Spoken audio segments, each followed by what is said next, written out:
Welcome back, everyone, to another episode. Today, we are speaking with Kofi, the founder of Flying Wings and Dooko, our podcast sponsor. He is also an Air Force officer and a pilot. Welcome to the show. Thank you so much, Enrique. Thank you for having me. It's amazing to have you. And I have this affiliation with you outside of the podcast world. It's such a pleasure not only to witness your life, but the overcoming of the obstacles that you faced, the whole entrepreneurship route, the becoming an airman and then an officer. And we'll get into that, folks, here as we start to talk about crafting success through words. But before we get into that, Kofi, tell us a little bit about you. Thank you so much for the amazing introduction. My name is Kofi Douhadji. I love to go just by Kofi. I am a serial entrepreneur. Words mean so much to me. I love books because books changed my life literally and figuratively. And I'm on a mission to help as many people as possible to publish their own books, because I believe when we do share what is close to our heart, we contribute the best to the world. And I believe that as well. It's such a joy to see how you have gone from being in another country, coming to the States. And brother, I there's no way that I could truly express the honest of what you have actually accomplished in your life in such a short period of time. Uh, Going into authorship, into having an actual company that creates authors, and you can guide them through this whole exploration of putting words on paper that will last a lifetime, right? And maybe even other lifetimes, because Yeah. I know how the written word gets propagated throughout time. And we're still reading books that are, ages old. Yeah. I wanted to ask you, how can being an author enhance leadership skills? That is such a deep question and a really good one. There are multiple benefits from reading and writing for leaders. But when it comes to writing specifically, writing enhances cognitive development. When we write, we give ourselves space to explore our own thoughts and what we are writing about in a more fluid manner than when the words are just jumbled up here in our mind. Uh, Writing can also improve memory. Writing can facilitate emotional processing. When you sit down on something that is been heavily emotional for you and you start writing about it, it helps you process those emotions. And one of the most important that I would stress for a leader is enhancement of your communication skills. As a leader, your ability to communicate determine is very determinant in the outcome of your team's success. So writing can bring all that benefit to a leader, and it's very important for us leaders to be intentional about doing so. And one of the way you can do that, you don't have to write a book, but you can always do journaling to explore and benefit from the advantages that are come from writing. Yeah, great share there. As I'm thinking in this time where leaders are trying to create a distinction one from the other. Thought leadership is one of those words right now that throughout this time has become buzz. Most leaders are trying to see how they can set themselves apart Yeah. and through thought leadership, through sharing of their knowledge Yeah. and insight. So, Mm. what writing strategies can I employ to effectively convey my leadership insights and experiences? The best writing strategy or style for leaders to communicate their insight and establish thought leadership is storytelling, because we as human beings, we are wired to thrive on storytelling. And when you share stories, you make it more relatable and more human, as opposed to a leader that shows up to tell something or to communicate a thought, and they just go straight to what they have to say. It takes away the connectedness and the humanness from the message you have. But when you share a story that is embedded with the thought or the principle or the insight you want to share, then you create a fertile soil, and your audience is a lot more receptive to the message you have to share. So tell stories in a way that people can feel seen, understood, and valued, and you will always make sure that your message along with the story can catch traction. Absolutely. I just finished not so long ago a storytelling course. It was in person, and I Mm. will tell you that it's amazing how we have a story in us, but we're not able to share it. 100%. It is such a big statement. I always say that everyone has a story, but not everyone can tell it. Everyone has a story to tell, but not everyone is able to boil it down to the meat that is the most important in a way that serves other people.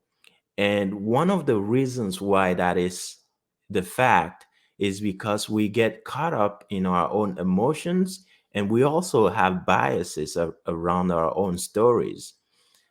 Only last night, we were editing one of my books, and my editor pointed out one obscure point in one of the paragraphs, because from my perspective, I just assumed that everyone would understand what I'm meaning, because I have a background story that I have in me, and I'm projecting that on the reader. So it took an external pair of eyes to bring it up that it needed more detail here. And at the same time, sometimes we share too many details. So it's a balance and harmony game for sure, to be able to tell stories that serves. Yeah, great point there. And as if I'm a leader and I'm going down this publishing route, I'm going to become an author. Are there any specific genres or formats that are more effective for leadership focused books? I would say most leadership focused books that we have in the world are mostly nonfiction. But being someone who value creativity and the permission we can give ourselves to step out of the norm, I think there's not really a specific format or genre that you should stick to, as long as you find creative ways to convey your message. I would even go to say that we can use, and there are books out there that use fiction to tell stories that teach principles about leadership. I agree. There's one that sticks out in my head is Who Stole My Cheese? If anyone has never read Who Stole My Cheese, it's one of those character based fiction stories that will teach you invaluable things. And Yeah. I agree. There may be any a particular genre, but you have to be able to tell a story to your public, right? So Yeah. who is reading your books? Who is the intended target for your book? And I believe that as long as you are able to tell that story to that group, it will be a hit wherever it lands, right? Absolutely. Now, being an author, you know that creating a book is a lot of work and takes a lot of time. So, how can I balance as a leader the demands of writing with my responsibilities as a leader? There are many ways you can balance that, and the best way is to find what works for you best. And that's one of the things I work on with my client, to be able to determine what really works for them. You have few options when it comes to managing your time and your resources in a way that you can still write your book without jeopardizing your career. And one of those ways is ghostwriting. Many people feel uncomfortable when they hear about ghostwriting because they don't understand it. Picture yourself on a trip to a foreign country to go see a doctor. And because you don't speak the language to that country, you are required to have a translator. But because you have a translator doesn't mean that the translator is the one going who's going to be providing you healthcare. It is still the doctor that is providing you the care you need. You need. The translator is just there to help you understand and communicate effectively with the doctor. And this is no different with ghostwriting. Ghostwriting is your voice being translated into onto paper or onto a keyboard by someone who has the experience and the time to take that off your plate. So one of the way we work with our clients is that they send us voice notes that they record after we this is set up, and things have been set up in a way that they know what they're recording, what they're doing. So they're pretty much writing the book with their voice, and then we're helping them put it in words on paper. So that's one way. And also, it's important to know one's own writing style, because when you think about the traditional framework, you have to have a desk, lonely desk somewhere in the dark, where you have to be at your that desk and write. You can definitely take quick breaks during your day or even lunchtime and reflect about a thought or a principle you want to write about in your book, and just record yourself thinking out loud.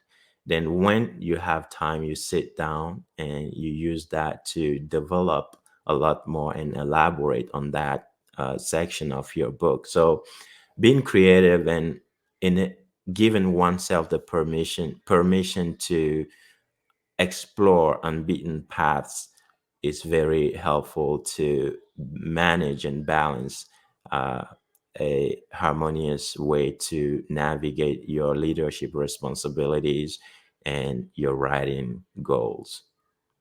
Now, I love that technique because nowadays we have a basic computer in our hands at any given time. Yeah, We can do a web call. We could do everything, right? Search yeah. the web. We could do a teleconference. We could do so many things with There the are this apps where you app. talk to the app and it's literally transcribing that in real time.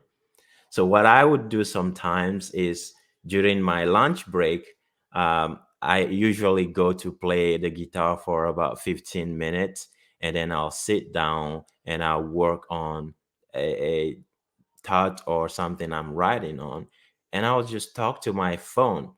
And by the time I'm done, 30 minutes in it, the app is going to start telling me, this is a lot of data, you need to stop. So uh, I just copy paste that into my Google Doc. And then later on the weekend or at night when I can, or when I plan to sit down and work, I will have a big chunk of draft that mostly is not consistent, but it gives me something solid to rewrite and fine tune to convey the thoughts that I am writing about. Now, I love the use of technology.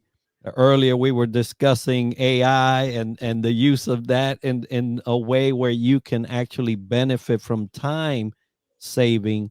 So, if you're interested and you're a leader in going down the authorship route, use technology for your benefit because 100%. that is what it's there for. Now, we had mentioned earlier genres and a specific basically a community that we will be talking to, but a lot of the authors are looking to resonate with diverse audiences.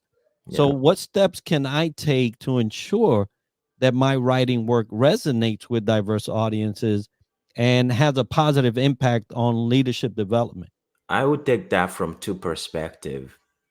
I write with the intent to empower and inspire people to embrace their uniqueness and live an extraordinary life. So the way I see it, a papaya tree doesn't wait to conduct a survey and see how many people will be eating the fruit before it start producing it. The papaya tree has that purpose, has that value to offer, and it just makes it available. So from a personal perspective, for me, the audience comes last. I believe that when I have something that comes from my soul and I deliver that message to the best of my abilities, it will find a way to people's heart. Because when you take, we are how many, 8 billion of us on this planet currently, over 8 billion. That is a huge global readership to put yourself in their shoes and figure what and how you can serve all that audience. But if you focus on value and your message that resonate with you, and you share that clearly and simply in a professional manner, I believe it will find its audience.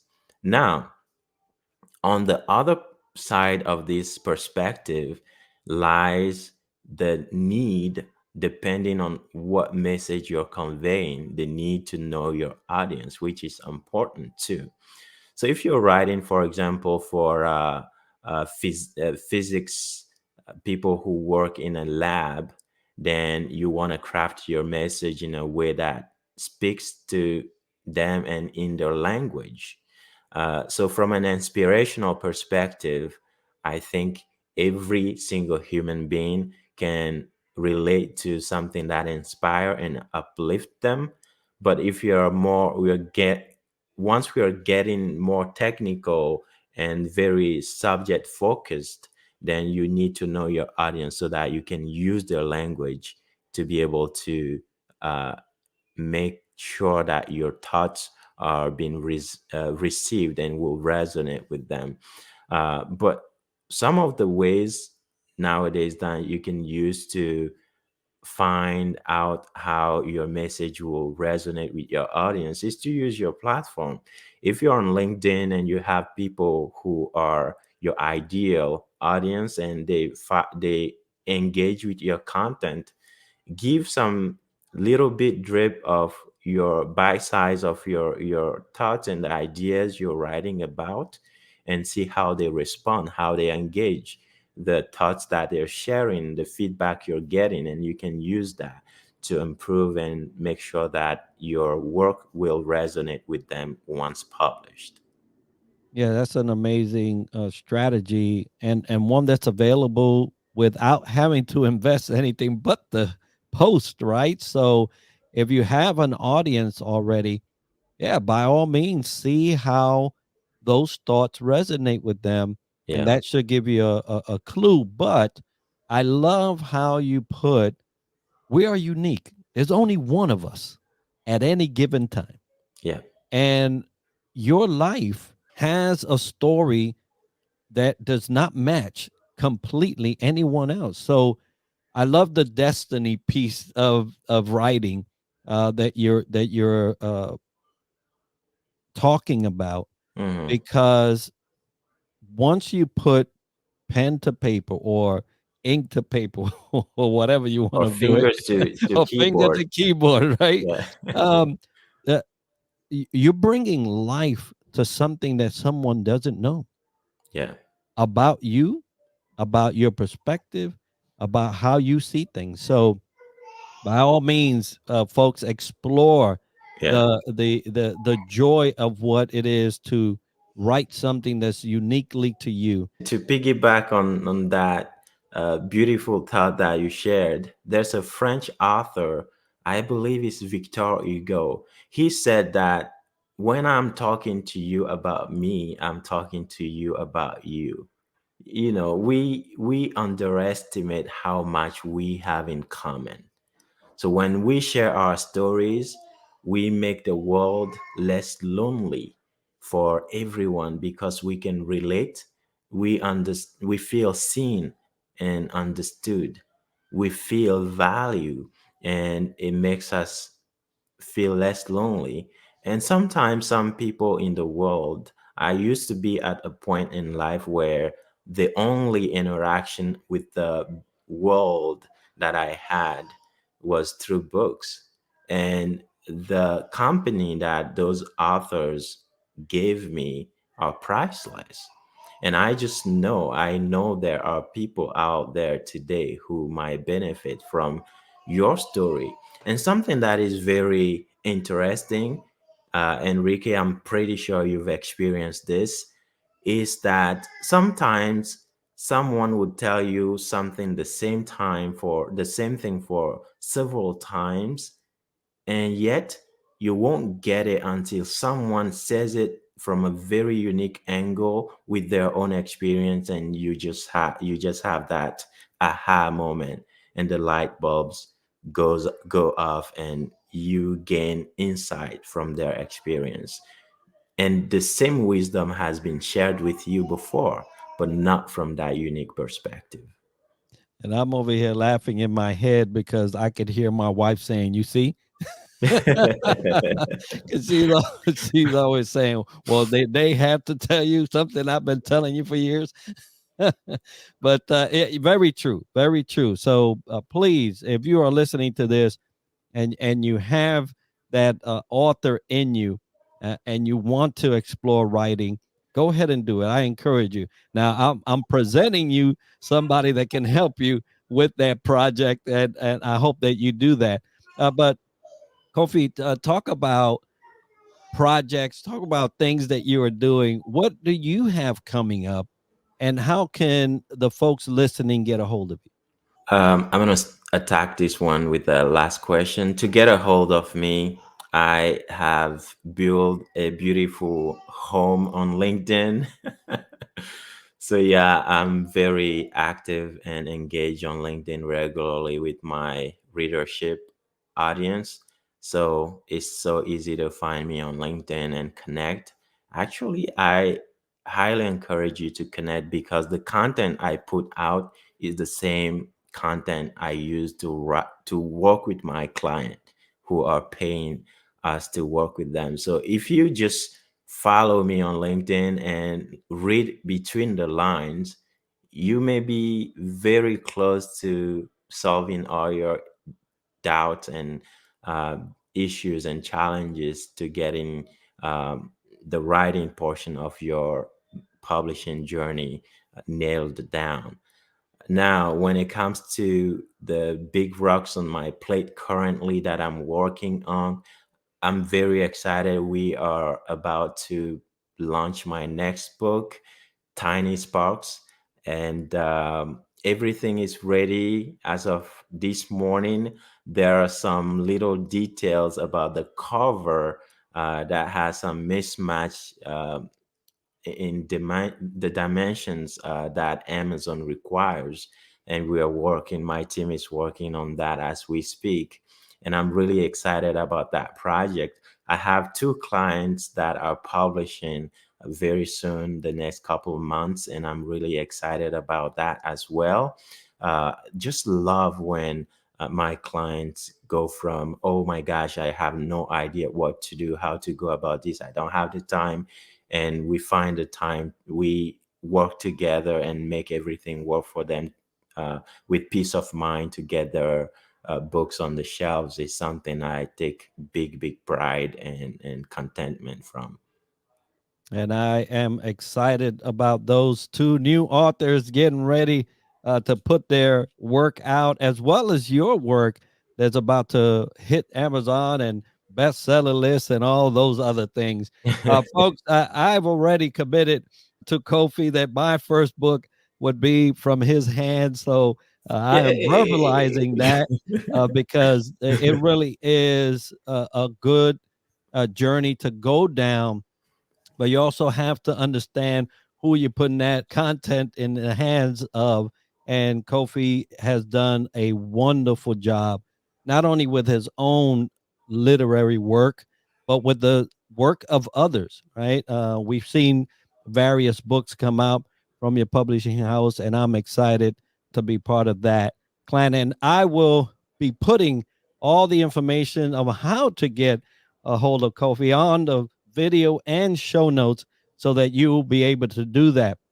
Now, folks, I want to remind everybody that today's episode is sponsored by Fantail Services and Superpass, which are powering our website and app, Southern Sweet and Sassy Coffee, the Outlier Project, and Dooko, which is a company that Kofi owns.